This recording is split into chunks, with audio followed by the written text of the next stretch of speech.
नमस्कार, स्वागत है आप सबका राजनीति के इस अखाड़े में। मेरा नाम है अजय सेठिया। मित्रों, प्रधानमंत्री नरेंद्र मोदी को समझना आसान नहीं है।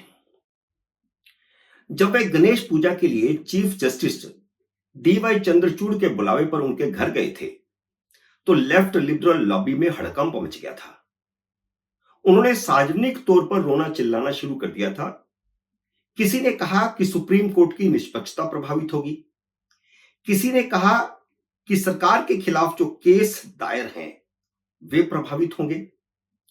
लेफ्ट लिबरल लॉबी को तो सेकुलरिज्म ही खतरे में आता दिखाई देने लगा। इन सब की आशंका यह थी कि अब ना तो केजरीवाल को जमानत मिलेगी, न शिवसेना के विभाजन का फैसला उद्धव ठाकरे के पक्ष में आएगा। पर अगले ही दिन केजरीवाल को जमानत मिल गई। अब सबकी बोलती बंद है, लेकिन केजरीवाल बाहर आए हैं।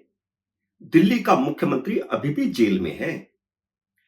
ईडी की जमानत से उन पर इतनी शर्तें लगी हुई हैं कि वे मुख्यमंत्री हैं ही नहीं, और वे ही शर्तें इस जमानत पर भी लग गई हैं। ना वे दफ्तर जा सकते हैं, ना फाइलें देख सकते हैं। आप उन्हें सस्पेंडेड मुख्यमंत्री कह सकते हैं। इसलिए सुनीता केजरीवाल का पति जेल से बाहर आया है। आम आदमी पार्टी का संयोजक जेल से बाहर आया है। मुख्यमंत्री जेल के अंदर ही है। केजरीवाल जमानत पर छूटा हुआ शराब घोटाले का आरोपी है, और अदालत ने कहा है कि वे बाहर जाकर के केस पर कोई टिप्पणी नहीं करेंगे। जैसे वे पहले कहते रहते थे कि केस झूठा है, वैसा अब कहेंगे तो उनकी जमानत रद्द हो जाएगी। लेकिन जेल से बाहर आते ही उन्होंने यह शर्त तोड़ दी है। जब भीड़ को संबोधित करते हुए उन्होंने कहा कि मैं जेल से इसलिए बाहर आया हूं क्योंकि मैं सच्चा था, भगवान ने मुझ पर कृपा की है। जबकि वे जमानत पर जेल से बाहर आए हैं, बरी नहीं हुए हैं। भगवान की कोई कृपा उन पर नहीं हुई है।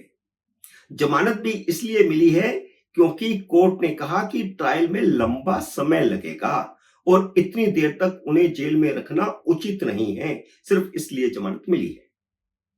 आम आदमी पार्टी के नेता, चाहे वह मुख्यमंत्री केजरीवाल हो, चाहे पूर्व उप मुख्यमंत्री सिसोदिया हो, या कोई और नेता, झूठ बोले बिना रह नहीं सकते। पता नहीं किस मिट्टी के बने हैं। बेशर्मी इतनी कि केजरीवाल ने सारी नैतिकता को ताक पर रखकर मुख्यमंत्री पद नहीं छोड़ा। मुख्यमंत्री पद पर चिपके हुए हैं। केजरीवाल कहते थे कि वे मुख्यमंत्री पद से इस्तीफा नहीं देंगे, जेल से अपनी सरकार चलाएंगे, और सवाल करते थे कि संविधान में कहां लिखा हुआ है कि जेल जाने पर इस्तीफा देना पड़ेगा। दुनिया में वह पहला केस बन गया है जिसमें कोई व्यक्ति संवैधानिक पद पर है, जेल में है, और उन्होंने इस्तीफा नहीं दिया। जेल से सरकार तो नहीं चला सके, प्रशासन ने नहीं चलाने दी, लेकिन अब तो वह जेल से बाहर आकर भी सरकार नहीं चला सकते। केजरीवाल के लिए इससे ज्यादा शर्म की बात और क्या हो सकती है। उन्हें तो शर्म के मारे इस्तीफा दे देना चाहिए। ये वही केजरीवाल हैं जो कहा करते थे कि सारे अपराधी जमानत पर छूटे घूम रहे हैं। अब वह हालत खुद उनकी हो गई है, और आम आदमी पार्टी के आधे से ज्यादा नेता जमानत पर छूटे घूम रहे हैं। ईडी के बाद सीबीआई के मामले में भी कोर्ट ने उनकी गिरफ्तारी को जायज ठहरा दिया है। इसलिए वह यह नहीं कह सकते कि वह सच्चे थे इसलिए बाहर आ गए। कोर्ट ने उन्हें दोनों ही मामले में उनकी गिरफ्तारी को जायज ठहराया है। अब केजरीवाल के बाहर आने के राजनीतिक मायने को समझिए। हरियाणा में कांग्रेस और आम आदमी पार्टी की बातचीत टूट चुकी है। नामांकन की आखिरी तारीख निकल चुकी है। आखिरी तारीख निकलने के बाद केजरीवाल जेल से बाहर आए हैं। आम आदमी पार्टी ने सभी 90 सीटों पर उम्मीदवार खड़े कर दिए हैं। कांग्रेस ने एक भिवानी की सीट को छोड़कर, जो उन्होंने सीपीएम को दी है, बाकी सभी सीटों पर उम्मीदवार खड़े कर दिए गए हैं। कांग्रेस का ना आम आदमी पार्टी से गठबंधन हो सका, ना समाजवादी पार्टी से गठबंधन हो सका। चुनाव के समय केजरीवाल जेल में ही रहते तो आम आदमी पार्टी को ज्यादा वोट नहीं मिलते, लेकिन उनके जेल से बाहर आने पर वह कांग्रेस के ही वोट तोड़ेंगे। भाजपा विरोधी वोटों में ही विभाजन होगा। इसलिए हरियाणा में कांग्रेस का बना बनाया खेल बिगड़ने का खतरा पैदा हो गया है। केजरीवाल के बाहर आने से दिल्ली की भाजपा भले ही परेशान हो, हरियाणा की भाजपा तो बहुत खुश है। इसे कहते हैं सांप भी मर गया और लाठी भी नहीं टूटी। इसलिए मैंने शुरू में कहा कि मोदी को समझना बहुत मुश्किल है। राजनीति में जो दिखता है वह होता नहीं, जो होता है वह दिखता नहीं। दिल्ली का चुनाव आते आते पता नहीं क्या होगा। अगर ईडी के मामले में सुप्रीम कोर्ट की 3 सदस्यीय बेंच ने जमानत रद्द कर दी तो केजरीवाल फिर जेल में जाएंगे। दूसरी बार जेल में गए तो दिल्ली की जनता पक्का मान लेगी कि केजरीवाल भ्रष्ट हैं। भले ही जस्टिस भुइयां ने केजरीवाल को जमानत देते हुए सीबीआई को एक बार फिर बंद पिंजरे का तोता कहा है, जस्टिस सूर्यकांत और जस्टिस भुइयां में यही कशमकश चल रहा था। जस्टिस भुइयां ने डायलॉग जरूर मार दिया, लेकिन सीबीआई की गिरफ्तारी को जायज ठहराया है। सीबीआई पर डायलॉग मारकर उसके बाद कहना कि सीबीआई ने जो गिरफ्तारी की है वह तो सही है, तो इसलिए यह डायलॉग ही है, इससे ज्यादा कुछ नहीं। जस्टिस सूर्यकांत जमानत देने पर राजी हो गए। आप समझ गए ना कि कैसे सहमति बनी।